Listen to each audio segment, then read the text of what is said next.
Assalamualaikum warahmatullahi wabarakatuh teman-teman. Perkenalkan, nama saya Suandi Malibi. Saya jurusan akuntansi dari Universitas Amikom Yogyakarta. Di sini saya akan mempresentasikan tugas yang telah diberikan oleh dosen saya, yaitu Pak Ayrton. Adapun materi yang telah saya ambil dan saya pilih dari tugas yang telah diberikan, yaitu materi tentang akuntansi sosial dan lingkungan. Di sini saya akan menjelaskan tentang akuntansi sosial dan lingkungan. Oke, lanjut saja. Berdasarkan teori yang telah dikemukakan pada bagian sebelumnya, akuntansi sosial dan lingkungan menjadi perhatian perusahaan karena perusahaan berusaha memenuhi harapan pihak-pihak terkait dalam upaya mendapatkan legitimasi. Stakeholder teori menjelaskan bahwa perusahaan akan memenuhi harapan stakeholder perusahaan sehingga perusahaan akan berupaya untuk menyampaikan laporan yang menyajikan informasi mengenai upaya perusahaan untuk memenuhi tanggung jawab sosial dan lingkungan. Akuntansi sosial dan lingkungan yang dikenal selama ini berbentuk corporate social responsibility dan sustainability reporting. Selain itu, akuntansi sosial dan lingkungan juga dapat diterapkan dalam bidang akuntansi, manajemen, dan auditing. Selanjutnya, akuntansi lingkungan lebih dikenal sebagai environmental accounting. Cabang akuntansi ini merupakan gabungan dari ilmu akuntansi dengan lingkungan hidup. Secara teknis, bisa dikatakan ilmu ini merupakan akuntansi berbasis lingkungan hidup. Dalam prakteknya, biaya lingkungan dicantumkan ke dalam laporan akuntansi perusahaan atau instansi pemerintah. Jadi semua prakteknya itu kebanyakan itu di dalam perusahaan atau di pemerintahan. Maksud dari biaya lingkungan adalah biaya-biaya yang dikeluarkan akibat aktivitas produksi, distribusi, dan konsumsi perusahaan yang berpengaruh pada kualitas lingkungan di sekitarnya. Biaya ini merupakan dampak finansial maupun non-finansial.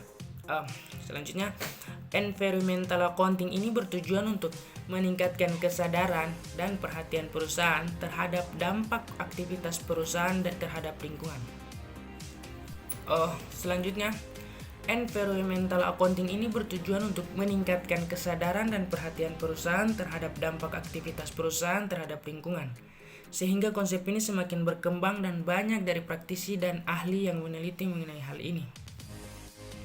Akibatnya, informasi mengenai akuntansi berbasis lingkungan semakin banyak, sehingga menambah wawasan bagi para perusahaan agar dapat diaplikasikan di perusahaannya. Selain itu, dengan adanya akuntansi berbasis lingkungan ini menjembatani hubungan antara perusahaan dengan organisasi non-profit yang bergerak di bidang lingkungan. Tujuannya sudah jelas, untuk mengajak perusahaan menyisihkan sebagian keuntungan yang diperoleh untuk kepentingan lingkungan. Di sini saya akan menjelaskan tentang fungsinya juga. Konsep akuntansi yang digabungkan dengan prinsip lingkungan hidup tentu memiliki fungsi pada aktivitas perusahaan dan masyarakat di sekitarnya. Fungsi dari akuntansi berbasis lingkungan terbagi menjadi dua, yaitu fungsi internal dan eksternal.